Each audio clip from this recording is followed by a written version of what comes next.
What is up, everyone? Today we have this Honda with a GCV170, and the problem is the owner says he can't turn it on, and then you look at, well, this is not normal. It is also completely, come on, there we go. Yeah, that's usually how that stuff works. So what we're going to do is we're going to try to fix that. Now, these covers are not like the old ones that were super easy to take off. It's like a couple screws you have to take off. It's a stupid design in my opinion, but we're going to take it off. This part may or may not be needed. I like doing this because it makes things a little bit easier. You don't have to take the screw out, but why not take the screw out? It's not very long, but more or less, there's a bunch of these stupid little clips, and these clips are what's going to hold everything on. There's one behind here, and there's one back here. But first, we need to take off our fuel cap. The fuel cap little head here is too big. Anyway, but with the fuel cap off, the little plastic red cover is just big enough to pry up on, or to remove it from. And then this one is usually the worst one here.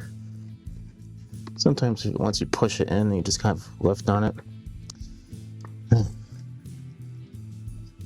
Is this one out? That one's off. So I'm gonna work on that one, but then it gets better. You now have to go to the other side and do more or less exactly the same thing. There are two more clips, one right here, that one came off, one right here, that one came right off. Boom. So I'm just going to work on the other one. That little clamp kind of makes it a little difficult to remove. Suppose you could watch me struggle. I'm going to take off that little clip.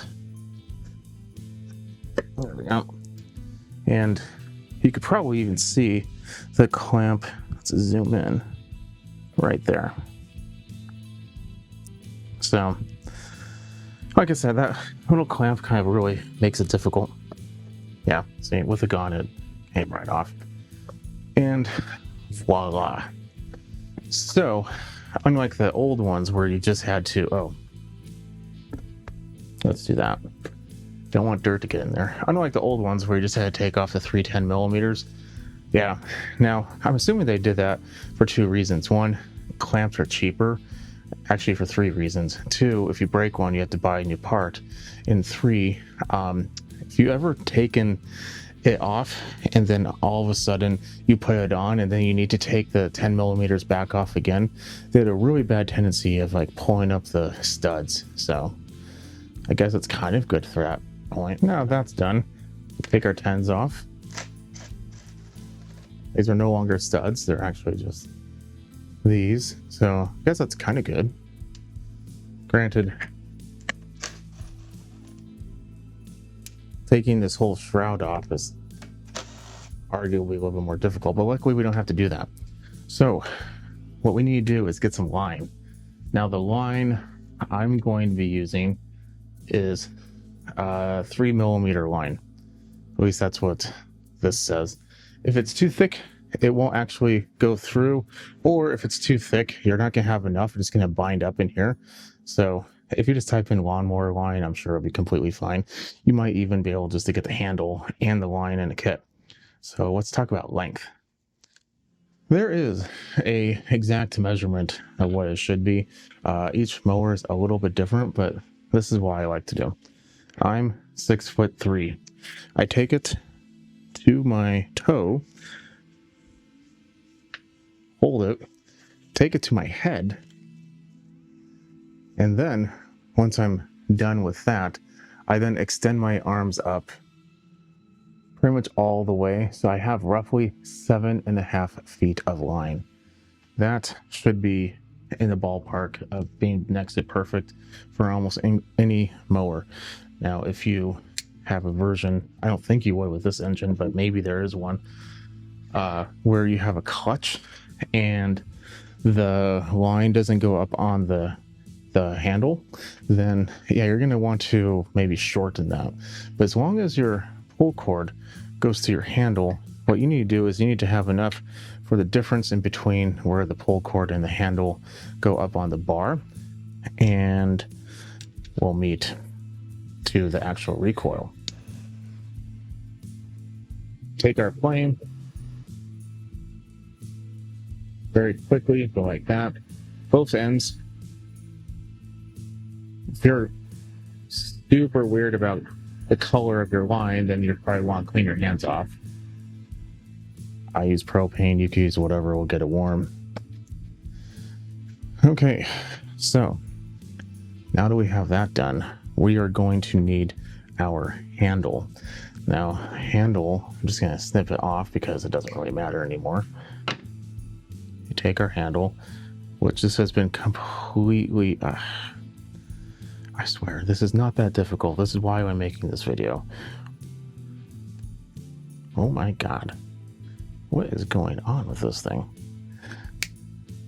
It always amazed me the ingenuity some people have when trying to do just weird shit like this. Duct tape, baling wire, all of it. Like, they're truly engineers. Not a good type of engineer, but engineers nevertheless. Okay, done.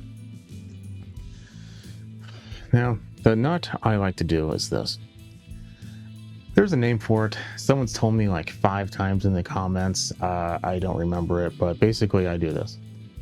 Go under, give yourself a little bit extra, under, around, and then through. And then when you do it, try to give yourself as a little bit of a, I don't know, tail as you can. Pull it tight, pull it in, boom. If you don't do the little swirl or second little loop, then I have done it or seen it and done it because I forgot about it, where it will actually just go like straight through the hole. Okay, so now that is done, we need to focus on the recoil. Recoil just comes right off. Now, what you don't want to do immediately is snip it. What you want to do, if it's still there, of course, if it's not there and just completely snapped, then you obviously you can't do this, but pull it out as much as you can. Get yourself a screwdriver, shove it in there. That way when you go like this, it locks up. Now, if yours did break and you don't have any line to cut, well, then we're gonna have to retighten it. And basically how you retighten it is as follows. Take this off, you just twist it counterclockwise until maybe like 7 turns. 7's usually a pretty good number, and then shove your screwdriver in there. You're pretty much exactly the same point we are now. You take your garbage line. I use that for my trailers. You'd be amazed how often a trailer needs to have something tied down to it. Okay, we go in this way. This is the way I'm saying it might be cursing ourselves. But there we go, got it. Now you should check that if you need to burn the end a little bit more to kind of make it smaller. Sometimes it likes to get a little fat at the end. You know, not gonna judge it. But now that we have that done, we take it and we do the exact same knot. If you really want to, you could take a torch and kind of seal it or burn it a little bit more. I don't personally find that necessary. With our hand holding it, we take our screwdriver, we hold the line, and we slowly let it go. Just letting it go all crazy. You could dislodge the spring or even break it. And trust me, a spring replacement is, or installation I should say, replacing is the easy part. You can go on the internet and buy it or anywhere else. But the installation of it, oh my God. If you haven't done it the first time, you will not like it at all. So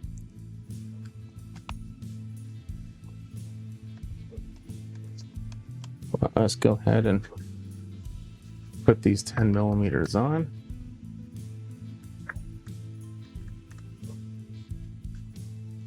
There's probably a torque spec for it.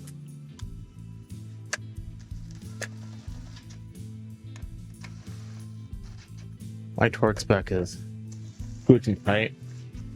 These will actually, with the plastic, kind of makes it like a little spring, kind of like a lock washer almost. So you don't need a uber tight. There's many concerns you can have, and making that too tight could be one of them, but as long as you don't make it loose, it should be fine. Now we take our old line off and throw that in the trailer or whatever you're going to do with it. We take our cover here. We're going to need to shove our handle in there.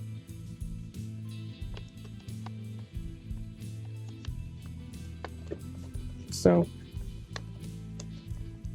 there we go. Now, as we can tell, our fuel cap needs to come right back off.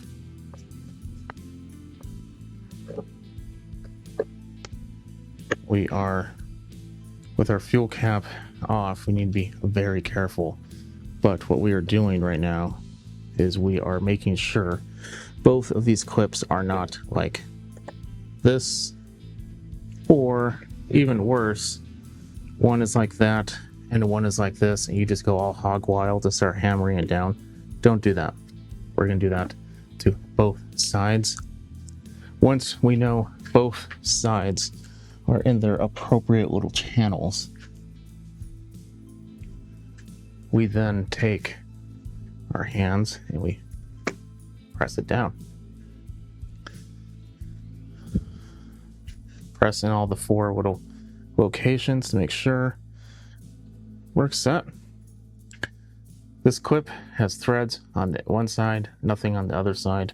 Threads go in facing the engine. Otherwise, you can't put your screw back on. Now, just to be... Actually, here's another tip. It's probably completely useless. I mean, most people don't even care. I don't even care. But there is like a little retaining line that goes on here. If you want to, this would be a perfect time to have replaced the cap. But this one's broken. I don't really care. Basically, it just makes it so you can't really lose it. That's it. That goes on tight. Now, we're almost done. Now we're almost done. This individual, yet again, has a whole bunch of weird stuff everywhere, but we're not going to worry too much about it. We're going to hold down the bail, just as if you're going to be starting it, but very slowly. The last step is to just put the pull cord on, and you just have to put it in like so, or maybe not, around, pull it in. There we go. Done. Okay, I lied. There is one more step. Just to make sure that your measurement was right. You can try to start if you want, but I like to take it and pull very slowly. And just make sure that it's not going to be too short. 2 things happens when they're too short. It startles you, or not startles, but you're not expecting it, and it can rip itself out of your hand, maybe hurt yourself, maybe hurt the, I don't know, anything really. And 2, you're really basically asking for the knot to break, the plastic housing to break, the handle to break, maybe the line slips through the handle. All kinds of not starting mower friendly things can happen. So because of that, don't do that. Well, we've gotten to the amazing point where you're finished. I'm gonna go ahead and leave you at that. If you like you see, keep watching and subscribe. Definitely leave a comment below. If there's something you want to watch more of or helped you out, leave a thumbs up. It definitely helps me out. And I will catch you on the next one. You have a good night.